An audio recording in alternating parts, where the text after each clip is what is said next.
Jungle.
الحمد لله الذي جعل رمضان شهر الغفران وأنزل فيه القرآن ورفعه وأجزل فيه الإحسان بفتح أبواب الجنان وأكمل فيه الامتنان بإغلاق أبواب النيران والصلاة والسلام على سيدنا محمد صاحب القرآن أشهد أن لا إله إلا الله وحده لا شريك له وأشهد أن محمدا عبده ورسوله أما بعد. Tidak dapat dipungkiri, Ramadan merupakan bulan yang paling dirindukan oleh umat muslim. Ramadan adalah bulan yang selalu dinantikan orang-orang Islam, dan tidak dapat disangkal bahwa Ramadan adalah bulan yang telah melekat di hati umat Muhammad sallallahu alaihi wasallam. Karena di bulan ini Allah akan membukakan pintu-pintu surga, dikabulkannya doa-doa, diampunkannya dosa-dosa, diterimanya taubat para hamba. Di bulan ini Allah akan mengunci pintu-pintu neraka. Allah akan menutup rapat celah masuknya sang pendusta, yaitu iblis, laknat yang terhina, yang dihinakan oleh kesombongannya, yang tidak pantas dan patut diikuti oleh manusia. Sahabat sekalian yang dirahmati oleh Allah Subhanahu wa taala, bulan Ramadan merupakan bulan kemenangan, bulan keberkahan, bulan kebahagiaan bagi mereka yang ingin mencapai tujuan-tujuan dan target-target mulia di bulan ini. Allah Subhanahu wa taala melipat gandakan ganjaran tanpa batas bagi mereka yang ingin bekerja keras. Sahabat sekalian yang dirahmati oleh Allah, bulan Ramadan adalah bulan kemenangan, bulan keberkahan, bulan kebahagiaan bagi mereka yang menggapai tujuan dan target-target mulia di bulan ini. Di bulan ini Allah Subhanahu wa taala menggandakan ganjaran tanpa batas bagi mereka yang mau bekerja keras, beramal tanpa jenuh dan rasa malas, dibarengi hati yang ikhlas. Bahkan di bulan ini Allah Subhanahu wa taala melipat gandakan pahala amalan-amalan sunnah seperti pahala amalan-amalan wajib. Nah, karena itu saudara, pada kesempatan kali ini Al-Fakir ingin memaparkan sedikit keterangan tentang amalan-amalan sunnah yang kami kategorikan kepada 3 perkara. Sunnah yang paling diutamakan, sunnah yang dikhususkan, sunnah yang terabaikan. Hadirin wal hadirat. Nah, oleh karena itu saudara, pada kesempatan kali ini Al-Fakir ingin memaparkan sedikit keterangan tentang amalan-amalan sunnah yang kami kategorikan kepada 3 perkara. Sunnah-sunnah yang paling diutamakan, sunnah yang paling dikhususkan, dan sunnah yang terabaikan. Yang pertama, sunnah yang paling diutamakan di bulan Ramadan adalah qiraatul Quran. Orang-orang berlomba-lomba membaca Al-Quran, tadarus Al-Quran, karena Ramadan adalah bulannya Al-Quran, bulannya membaca Al-Quran.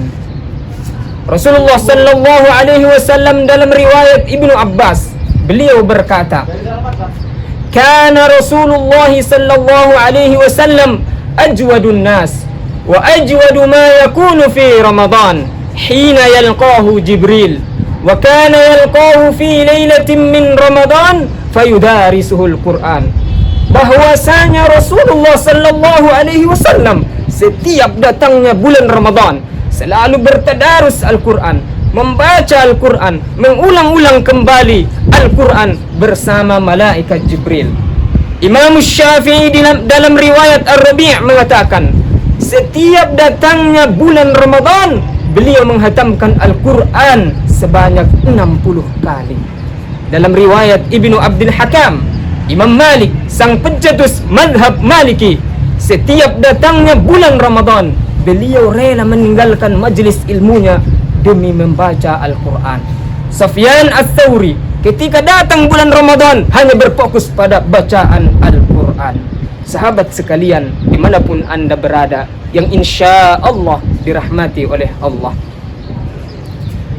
diutamakannya membaca Al-Quran di bulan Ramadan tidak menutup kemungkinan untuk melaksanakan sunnah yang lain. Ibaratnya seperti ini, ketika bulan ini adalah musimnya durian, harganya sangat mahal, peminatnya sangat banyak. Dalam waktu yang sama kita tidak dilarang untuk menjual rambutan. Akan tetapi saudara, ketika kita meninggalkan menjual durian, kita telah kehilangan keuntungan yang sangat besar. Begitu pula dengan Ramadan. Ramadan adalah musimnya Al-Quran. Hadirin sahabat sekalian yang dirahmati oleh Allah Subhanahu wa taala. Sunnah yang kedua adalah sunnah yang dikhususkan, yaitu salatut tarawih. Salat tarawih adalah sunnah yang dikhususkan di bulan Ramadan. Tidak ada bulan kecuali bulan Ramadan yang mempunyai salat tarawih. Ketika kita bertanya kepada bulan Sya'ban, apakah dia memiliki salat tarawih? Lalu dijawab oleh bulan Sya'ban, "Ishhu." Ketika kita bertanya kepada bulan Rajab, apakah dia bersama salat tarawih? Apakah dia memiliki salat tarawih? Lalu dijawab oleh bulan Rajab, "Tarawih apaan?" Ketika kita bertanya kepada bulan Safar, apakah dia memiliki salat tarawih? Lalu dijawab oleh bulan Safar, "Tarawih opo?" Ketika kita bertanya kepada bulan Muharram, apakah dia memiliki salat tarawih? Lalu dijawab oleh bulan Muharram, "Tarawih ahadehe," dalam istilah Mandailingnya. Intinya Ramadan adalah satu-satunya bulan yang memiliki salat. Intinya bulan Ramadan adalah satu-satunya bulan yang memiliki salat sunnah tarawih. Maka mari kita berlomba-lomba menjalankan salat sunnah ini. Adapun yang ketiga, sunnah yang terabaikan, yaitu as-siwak. Dapat dimaklumi bahwasanya ketika seorang santri masih tren dengan siwaknya, akan tetapi coba kita tanyakan pada remaja, pemuda-pemudi zaman sekarang, apakah mereka masih kenal yang namanya siwak? Masih bisa diterima ketika ibu-ibu majlis ta'lim masih bersungguh-sungguh dalam bersiwak. Akan tetapi coba kita tanyakan pada ibu-ibu muda zaman sekarang, apakah mereka masih kenal dengan yang namanya siwak? Masih untung saudara, mereka tidak menjawab begini. Apakah siwak itu sejenis aplikasi TikTok, Instagram, atau seorang YouTuber? Masih masuk akal apabila bapak-bapak yang hadir di majlis masih kenal dengan siwak. Akan tetapi coba kita tanyakan pada bapak-bapak muda zaman sekarang, apakah mereka masih kenal dengan yang namanya siwak? Masih untung saudara, mereka enggak menjawab seperti ini. Apakah siwak itu mirip skater? Alangkah mirisnya hati kita mendengar yang demikian. Padahal Rasulullah sallallahu alaihi wasallam bersabda, "Laula an asyqa ala ummati la amartuhum bis-siwaki 'inda kulli salah." Jika laulah tidak memberatkan bagi umatku, aku akan menyuruh mereka bersiwak setiap kali salat. Dalam hadis yang lain, Rasulullah bersabda, "Rak'atani bisiwak khairun min 70 rak'ah bi ghairi siwak. 2 rakaat salat dengan siwak adalah lebih baik daripada 70 rakaat tanpa siwak. Hadirin sekalian yang dirahmati oleh Allah, saudara sekalian, fadilah siwak ini sangatlah banyak.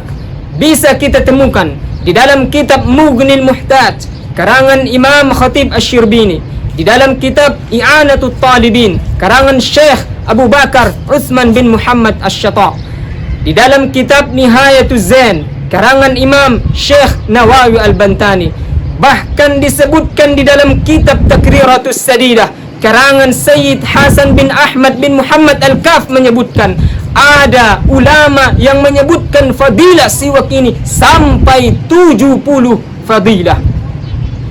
Di antaranya, orang-orang yang selalu bersiwak akan diridhoi oleh Allah Subhanahu wa taala. Orang-orang yang selalu bersiwak akan bersih hatinya. Dan yang paling besarnya saudara, orang-orang yang selalu bersiwak akan memudahkan mereka nantinya mengucapkan kalimat La ilaha illallah Muhammadur Rasulullah ketika hendak meninggal dunia. Bahkan di dalam kitab I'anatut Talibin, Imam Asy-Syata' menambahkan bahwa orang yang selalu istiqamah dalam bersiwak akan datang kepadanya malaikat Israel mencabut nyawanya dengan selembut mungkin. Hadirin saudara sekalian, fadilah siwak ini bukan hanya tentang syariah, akan tetapi fadilah siwak dari segi kesehatan juga sangat banyak.